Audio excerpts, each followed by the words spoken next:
स्वागत है हमारे लखनऊ मंच न्यूज 24/7 हिंदी समाचार पत्र एवं न्यूज चैनल में।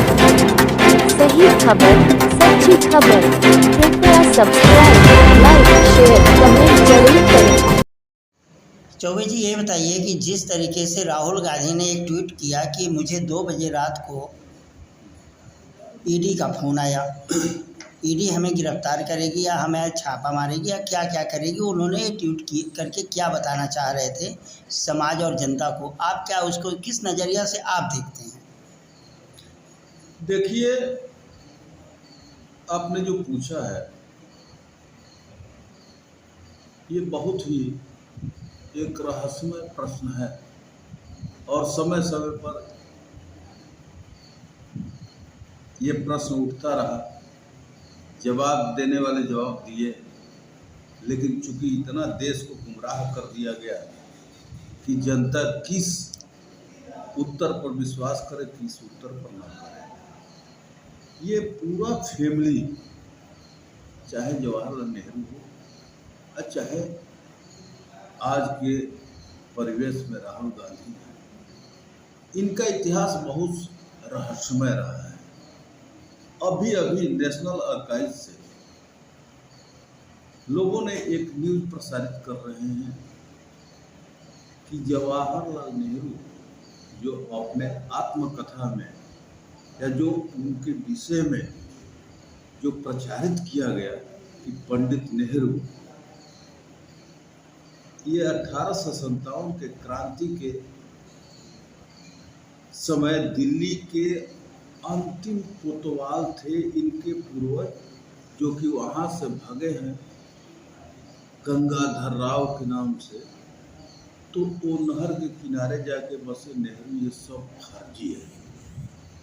कारण कि नेशनल आर्काइव्स के दस्तावेजों के अनुसार जो वहाँ से छन कर खबरें आ रही है, तो वो गंगाधर राव नाम का कोई कोतवाल दिल्ली में नहीं था, सैयद मुबारक खान थे। अब ये नेहरू कहाँ से बने, किस तरह से बने, ये बात पूरे देश को अचंभित करती है। मैं उस बात पर न जा करके एक बात आपके सामने मैं जनता के बीच में रखना चाहता हूँ कि 15 अगस्त 1947 को हमारा देश आज़ाद हुआ, लेकिन मैं पूछना चाहता हूँ कि जवाहरलाल नेहरू किसके सामने प्रधानमंत्री का शपथ ग्रहण किए 15 अगस्त 1947 को? कोई दस्तावेज हम लोगों के पास है? अगर है तो प्रसारित क्यों नहीं किया जा रहा है? लेकिन इतना है कि 2 सितंबर 1946 को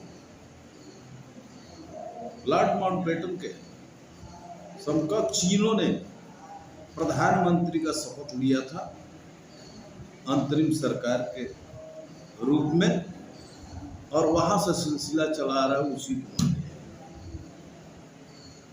अगला फ्रॉड इन्होंने ये किया कि जो हमारे यहाँ संविधान बना और संविधान के अंतर्गत जो बातें लिखी गई कि इंडिया दैट इज भारत, तो हम कैसे माने कि भारत को स्वतंत्र किया गया? इंडिया जो ईस्ट इंडिया कंपनी का जो साम्राज्य था उसको स्वतंत्र किया गया। आज वो भी गुमराह है। लेकिन इन सब बातों को अगर छोड़ दिया जाए तो सबसे पहले देश बेचने का काम जवाहरलाल नेहरू ने किया और उसको जस्टिफाई करने का काम इंदिरा गांधी ने भी किया था।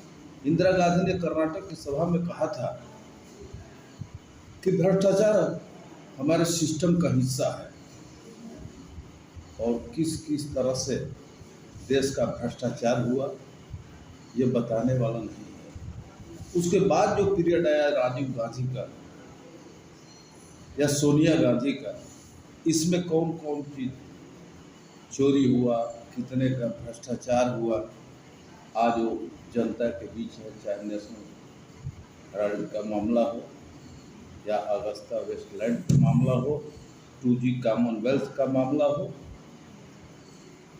जब इतना घोटाले हैं, यहाँ तक कि जात का घोटाला जब इन्होंने किया, सही जात इनका सामने भारत के सामने नहीं आ रही है, तो ये किस रूप के लोग होंगे भगवान जाने, और भारत की जनता कैसे इनको बर्दाश्त करती है। जो हमारे देश को ही बेचने का काम किया, हमारे देश का नाम तक बेच दिया, तो ऐसे लोगों पर क्या भरोसा किया जाए। और ईडी सीबीआई चाहे जितने भी गुप्तचर ब्रांच हो, इनको उठा करके पहले ही बंद कर देना चाहिए। अब किसी दस्तावेज की आवश्यकता नहीं है। जिस तरह से दस्तावेज सामने आ चुके हैं, अब पता नहीं भारत सरकार क्यों इन पर रहम खा रही है।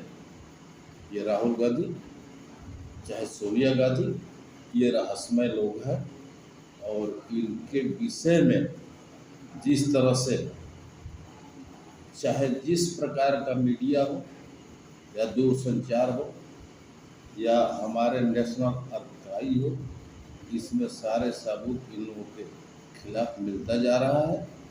ये देश के लिए नहीं, बल्कि अंग्रेजों के द्वारा एक विरासत के तौर पर दिया हुआ ये शासन की बागडोर संभाले हुए थे लोग अभी तक, और वो दरकता जा रहा है। देश की जनता इन लोगों के विषय में भली भांति जानती है, इसलिए लोग घबराए हैं और इन लोगों को जेल जाना है। ईडी की बात जो है, डर की बात जो है, ये कर रहे हैं कि हमारे यहाँ छापा पड़ेगा, तो ईडी का छापा ही नहीं, इन लोगों का सीधे रास्ता जेल की ओर जा रहा है। और मैं भारत सरकार से मांग कर रहा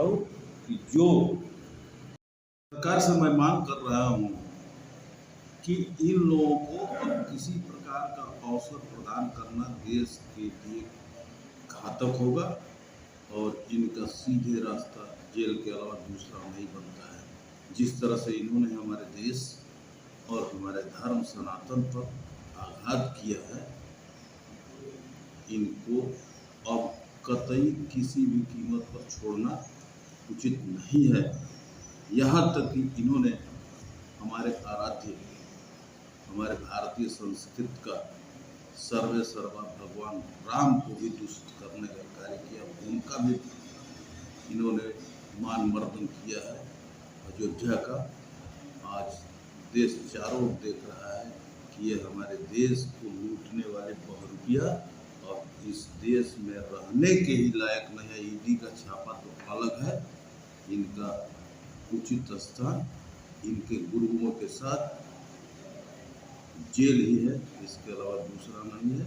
इन्हीं शब्दों के साथ मैं अपने वाणी को विराम देता हूँ, और भारत सरकार और स्टेट गवर्नमेंट से ये जरूर कहूँगा कि इनके द्वारा जिस तरह से सनातन को आघात किया जा रहा है और देश को लूटने का कार्य किया गया है, उस पर सख्ती किया जाए और इनके उचित रास्ते पर इनको पहुँचाने का कार्य किया जाए।